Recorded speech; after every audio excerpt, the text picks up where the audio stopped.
Salut à tous et bienvenue dans cette nouvelle vidéo. Donc aujourd'hui on va commencer une nouvelle série sur les blocs de commande. Enfin une série en fait ce sera ce sera un guide sur plusieurs épisodes. Mais les différents épisodes seront indépendants entre eux. Il n'y a pas de problème là-dessus.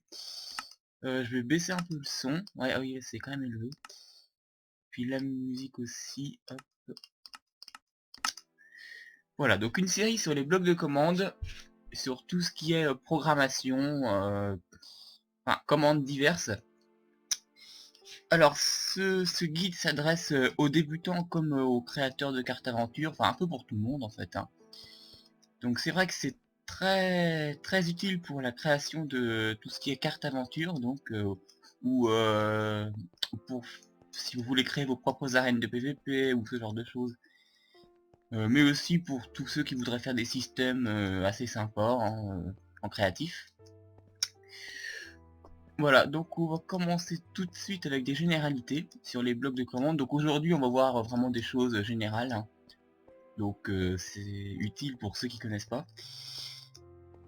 Et puis dans les prochains épisodes, on s'attaquera plus à des thèmes précis.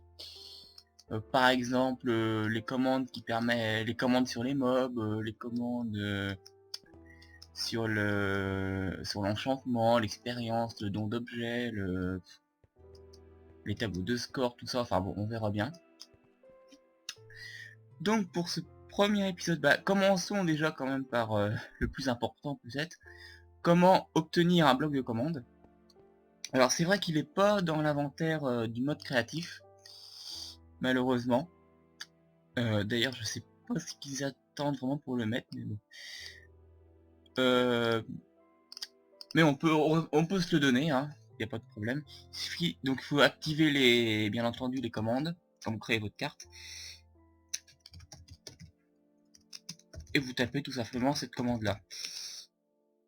Hop, je vais m'en donner un stack tant qu'à faire, voilà.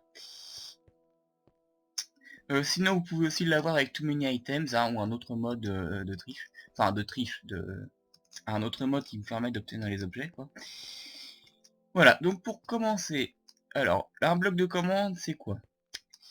C'est un bloc qui, quand il est alimenté par de la redstone, va activer en fait une commande, enfin va exécuter une commande comme on pourrait le faire en fait directement là-dedans.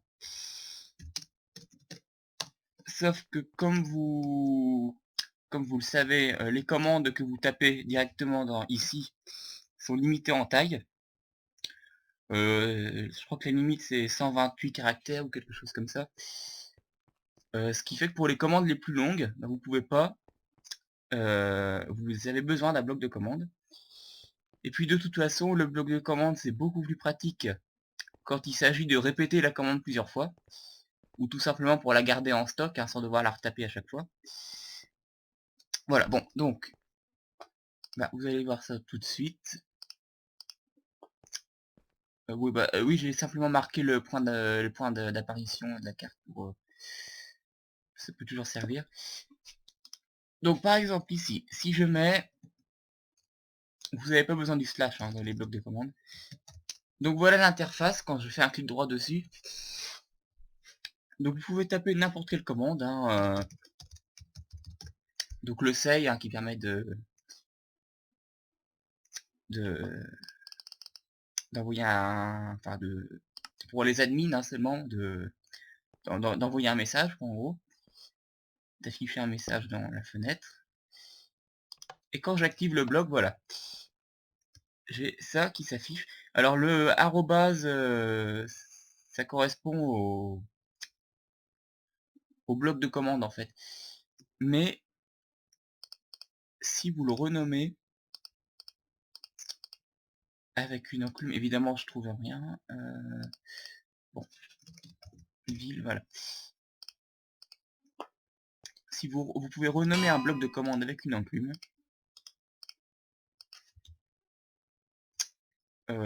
Hop, n'importe.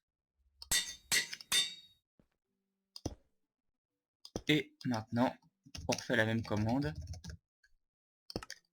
Et voilà, ici apparaîtra le nom du bloc de commande, le nom que vous avez donné au bloc. Bon, et donc oui, je vais parler de ça maintenant. Ah oui, alors déjà la fenêtre Previous Output, en gros c'est là que les messages d'erreur s'afficheront. Si la commande pour une certaine raison ne peut pas s'exécuter, vous aurez le message d'erreur ici. Et vous pouvez l'effacer si vous voulez avec ce bouton là depuis la dernière snapshot. Voilà. Oui, sachant que je fais ce tuto en snapshot, hein, avec la dernière actuellement en date. Voilà, et donc ici, vous avez des sélecteurs qui permettent en fait d'agir sur un certain joueur en particulier. Donc par exemple, @p, c'est pour... par exemple, ça marche avec le say. Hein.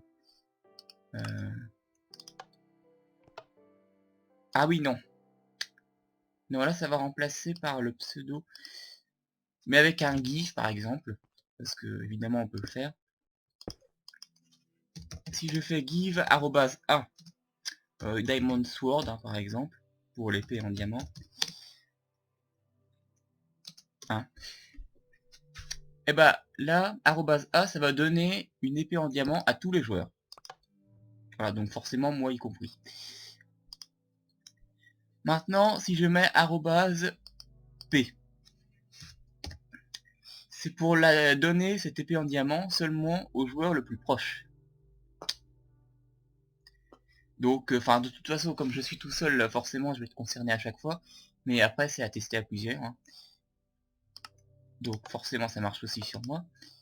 @r, c'est pour un joueur au hasard. Alors, on peut préciser aussi un rayon, hein, mais on verra plus tard. Voilà.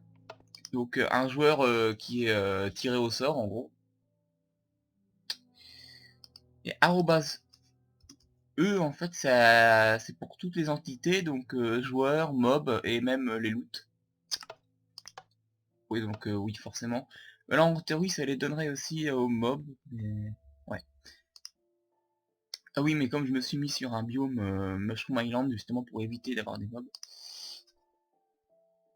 Et il y en a un autre aussi, @f, qui n'est pas marqué. Et ça, c'est pour sélectionner le joueur le plus éloigné. Ah, c'est pas @f, ou alors ils l'ont enlevé. Ouais.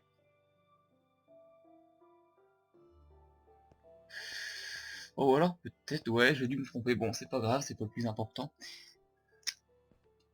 Donc, maintenant... Alors oui, pour l'alimentation, je vais plutôt reprendre cela. Mettre comme ça. Alors, vous pouvez alimenter avec une seule entrée de courant. 6 blocs de commande. Merde, pardon. 6 blocs de commande disposés de cette façon.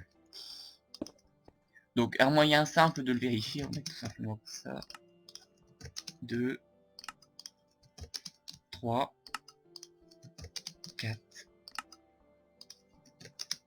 5. Donc là, vous allez voir que les 6 blocs vont être activés en même temps, avec un seul bouton, ici. Voilà. Donc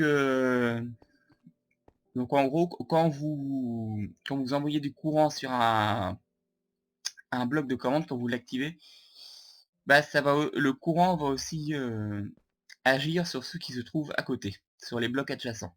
Voilà. Donc ça, c'est important à savoir quand même. Donc évidemment, pareil, hein, dans une configuration, même si vous mettez là le bouton, ça va activer les deux blocs. Voilà. Donc voilà pour tout ce qui est alimentation. Donc évidemment, vous pouvez les intégrer dans une boucle, hein, dans une horloge, ou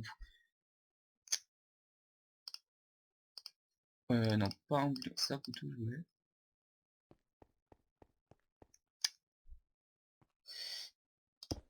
Et puis comme pour tous les blocs qui ont une interface, vous pouvez mettre de la redstone dessus en appuyant sur Shift. Voilà, donc ça peut être utile.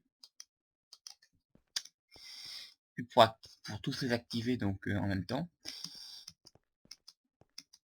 Et pour faire une boucle aussi, ça peut être intéressant de le mettre dans une boucle hein, quand vous voulez qu'une commande soit exécutée toutes les 10 secondes par exemple, exactement.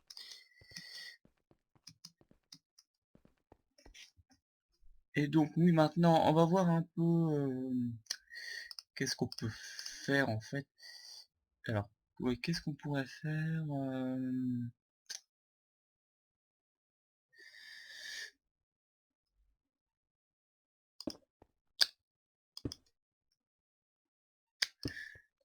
Ouais, alors comme j'ai dit, on peut activer plusieurs blocs. Donc on va en voir la démonstration. Hein. Toutes les commandes qui peuvent fonctionner. Donc,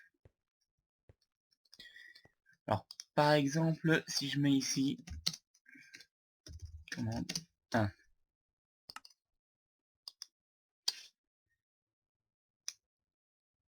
Vous pouvez également...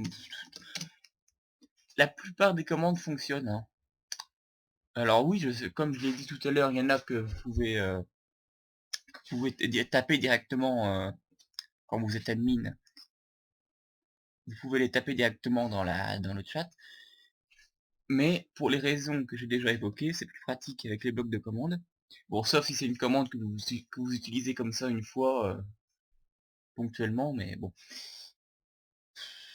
Pour mettre la nuit 18 000, oui, se mettre en pleine nuit. Je vais mettre par exemple mode 0 juste pour se remettre en créatif. Je vais m'en mettre un pour se mettre en survie, je veux dire. Je vais m'en mettre un.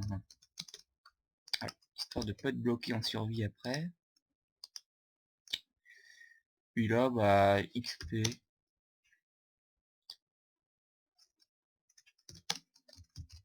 Ouais, même à tous les joueurs, tant qu'à faire. Voilà.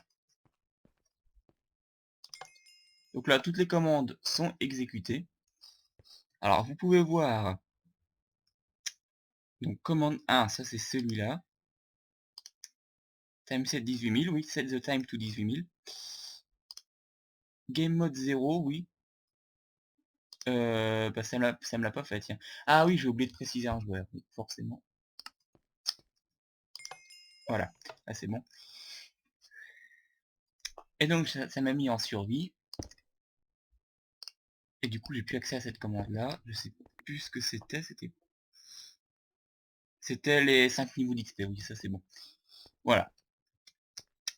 Et donc vous pouvez voir que quand une commande est exécutée, vous avez en gris un message qui s'affiche en gris italique.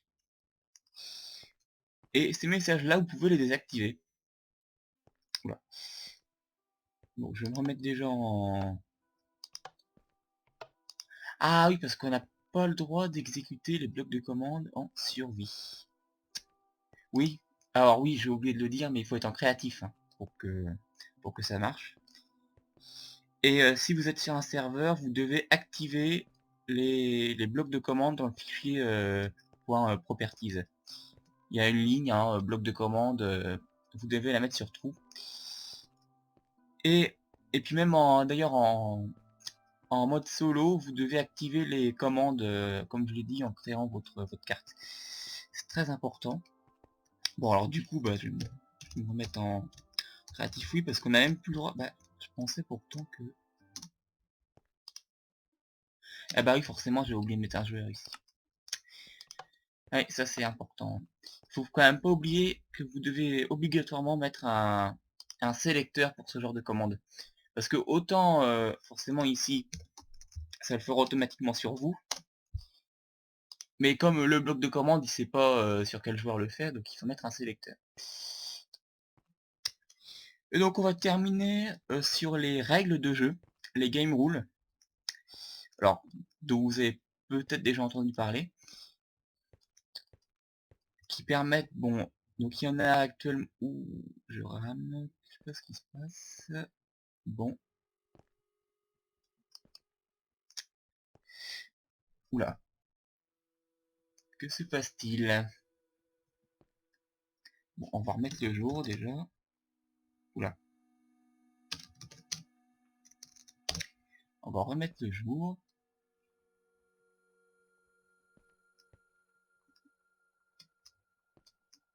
Je sais pas ce qui se passe. Bon, je vais essayer d'aborder quand même les game rules tout de suite. Ça a l'air d'aller mieux, ouais. Bon. Donc pour avoir la liste, hein, vous faites simplement game rule comme ça et vous appuyez sur tab. Ouais, espace tab. Et vous avez la liste ici. Donc. Et puis après, vous mettez le nom de la commande et tout simplement true ou false. Hein. Donc commande bloc ou pute. Alors ça c'est pour afficher ou non les messages en gris qui sont là. Do Daylight Cycle, c'est pour le cycle jour-nuit, vous pouvez l'arrêter. Ce qui peut être extrêmement pratique.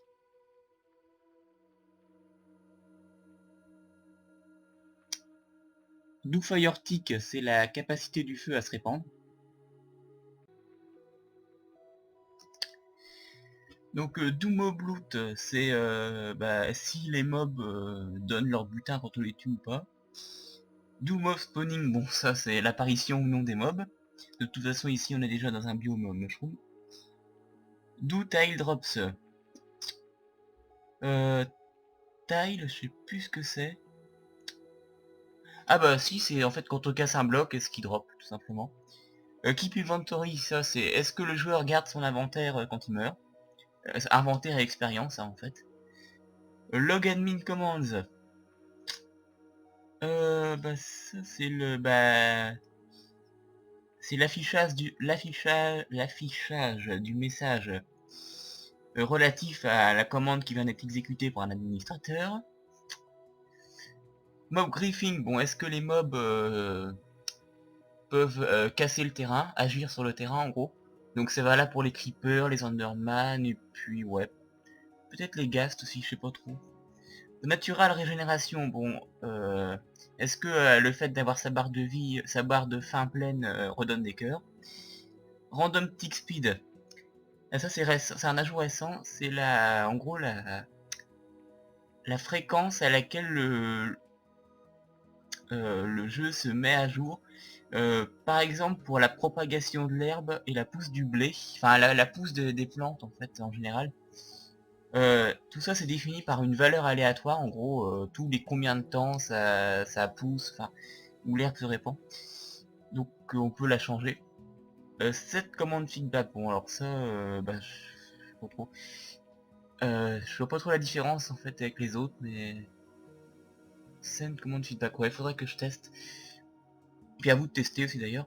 Et show this message, bon ça est-ce qu'on affiche le message de mort quand un joueur crève.